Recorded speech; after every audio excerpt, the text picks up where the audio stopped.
Tamil short and exam போகிறவங்களுக்கு இன்னும் 1 டே தான் இருக்குது. இங்கிலீஷ் ஷார்ட் அண்ட் எக்ஸாம் போகிறவங்களுக்கு இன்னும் 2 டேஸ் இருக்குது. ஓகேங்களா? எல்லாருமே அவங்களோட எக்ஸாம் டைமிங்ஸை ஃபஸ்ட்டு நல்லா நோட் பண்ணிக்கோங்க. எந்த டைமிங்லேருந்து எந்த டைமிங் செகண்ட் பேப்பர், எந்த டைமிங்லேருந்து எந்த டைமிங் ஃபஸ்ட் பேப்பர், அதை டிரான்ஸ்கிரிப்ஷன் பண்ணுறதுக்கு நமக்கு எவ்வளோ நேரம் அப்படின்றத நல்லா பார்த்துட்டு போங்க. அப்போ தான் நீங்கள் வந்து டிரான்ஸ்கிரிப்ஷன் பண்ணுறதுக்கு உங்களுக்கு ஈஸியாக இருக்கும். செகண்ட் பேப்பர் எப்போ முடியுது, அதுக்கப்புறம் ஒரு 1/2 hour எல்லாருக்குமே கேப் விட்டு தான் ஃபஸ்ட் பேப்பர் நடக்குது. அதை ஃபஸ்ட்டு பார்த்து வச்சுக்கோங்க. ஃபஸ்ட்டு செகண்ட் பேப்பர் தான் நடக்கும், அதுக்கப்புறமேட்டா தான் உங்களுக்கு ஃபஸ்ட் பேப்பர் நடக்கும். ஜூனியர் போனீங்கன்னா ஜூனியர் டைமிங் தெரிஞ்சிருக்கணும், இன்டர் போகிறவங்களுக்கு இன்டர் டைமிங், சீனியர் போகிறவங்களுக்கு சீனியர் டைமிங். லாஸ்ட் டைமில் என்ன ப்ராக்டிஸ் பண்ணணும் அப்படின்னு பார்த்தீங்கன்னா, செகண்ட் பேப்பரை பொறுத்த வரைக்கும் கண்டிப்பாக வந்து எப்போவுமே நான் சொல்கிறது தான், கிராம்லாக்ஸு, ஸ்பெஷல் கான்ட்ராக்ஷன்ஸ் பார்த்துக்கோங்க. லித்தோகிராஃபி இப்போதைக்கு நீங்கள் பார்க்க வேணாம், அந்த எக்ஸாம் காலில் பார்த்துக்கலாம். ஸ்பெஷல் கான்ட்ராக்ஷன், கிராம்லாக்ஸை ஃபஸ்ட்டு கவர் பண்ணிவிடுங்க. தமிழ்னா தனிக்குறி சொல்லு அப்படின்னு இருக்கும், அதை கவர் பண்ணிவிடுங்க. அதுக்கப்புறம் சுருக்கங்கள், ஃப்ரேசஸ்ன்னு சொல்லுவோம், அதெல்லாம் நீங்கள் கவர் பண்ணிவிடுங்க. கவர் பண்ணிட்ட பிறகு கொஞ்சம் ரூல்ஸ்லாம் மட்டும் அப்படியே பார்த்துக்கோங்க. இங்கிலீஷை பொறுத்த வரைக்கும் S circle, SS circle, ST loop, STR loop, halving principle, doubling principle, phraseography cover பண்ணிக்கோங்க. Doubling principle phraseography, halving principle phraseography, ses circle, swa circle, அதுலேருந்து கண்டிப்பாக உங்களுக்கு ஃப்ரேசியோகிராஃபிலேருந்து கொஷின் வருது.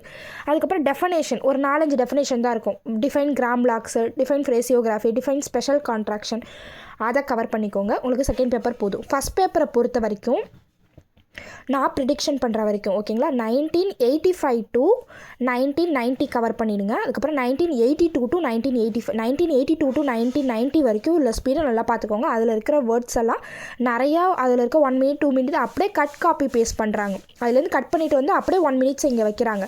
ஸோ அதனால் நீங்கள் வந்து 1982 to 1990 கொஞ்சம் நல்லா ப்ராக்டிஸ் பண்ணிக்கோங்க.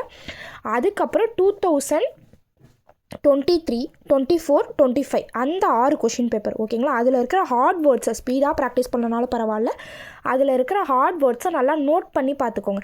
ஏன்னா அதில் இருக்கிற ஹார்ட் வேர்ட்ஸ், அந்த 3 வருஷத்தில் இருக்க ஹார்ட் வேர்ட்ஸ் உங்களுக்கு இந்த இயரில் வர கொஷின் பேப்பரில் கவர் ஆகும். ஓகேங்களா? 1982லேருந்து கொஞ்சம் பார்க்காதவங்க கொஞ்சம் நல்லா ஸ்பீடை எழுதி பார்த்துக்கோங்க. 1982 to 1990 இங்கிலீஷும் சரி தமிழும் சரி லாஸ்ட் மினிட் ப்ராக்டிஸ், ஓகேங்களா? இப்போதைக்கு ஆனால் எப்போவுமே கஷ்டமான ஸ்பீடெல்லாம் போட்டு அன்னோனாக எழுதுகிறேன் அப்படிலாம் எழுதாதீங்க. நல்லா பாசிட்டிவ் மைண்ட் செட்டோடு போங்க, ஓகேவா? ஈஸியாக எழுதுங்க. 2002 போடுங்க, 2003 போடுங்க, 2000லேருந்து 2010 வரைக்கும் எல்லா ஸ்பீடும் கொஞ்சம் ஈஸியாக இருக்கும். அதில் போட்டு எழுதி உங்களை நீங்களாகவே ஒரு பாசிட்டிவ் வைப்ஸில் வச்சுக்கோங்க. ஓகே, கம்மி மிஸ்டேக் தான் வருது, இந்த மாதிரி கொஷின் பேப்பர் ஈஸியாக தான் இருக்கும் அப்படின்ற மாதிரி அந்த பாசிட்டிவ் வைப்ஸ் தான் உங்களுக்கு வந்து எக்ஸாம் சென்டரையே ஒரு பயம் இல்லாமல், ஃபியர் இல்லாமல் எழுத வைக்கும். அதனால் இப்போ கஷ்டமான ஸ்பீடெல்லாம் போட்டு எழுதாதீங்க, அன்னோனா நிறையா போட்டு எழுதாதீங்க.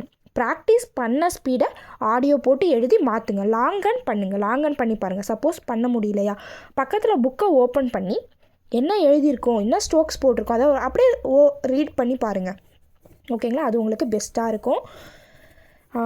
எக்ஸாம் போகிற எல்லா ஸ்டூடெண்ட்ஸுக்குமே ஆல் த வெரி பெஸ்ட். கண்டிப்பாக கொஷின் பேப்பர் ஈஸியாக தான் இருக்கும். கண்டிப்பாக நீங்கள் கிளியர் பண்ணிடுவீங்க. கண்டிப்பாக 40 மிஸ்டேக்ஸ் நம்ம பண்ணலாம், ஓகேங்களா? அவ்வளோ மிஸ்டேக்ஸ் நம்ம பண்ண மாட்டோம், எப்படினாலும் எழுதிடலாம் அப்படின்னு சொல்லிட்டு போங்க. பென்சிலை டபுள் சைட் சீவிக்கோங்க, முன்பக்கமும் சீவிக்கோங்க, பின்பக்கமும் சீவி வச்சுக்கோங்க.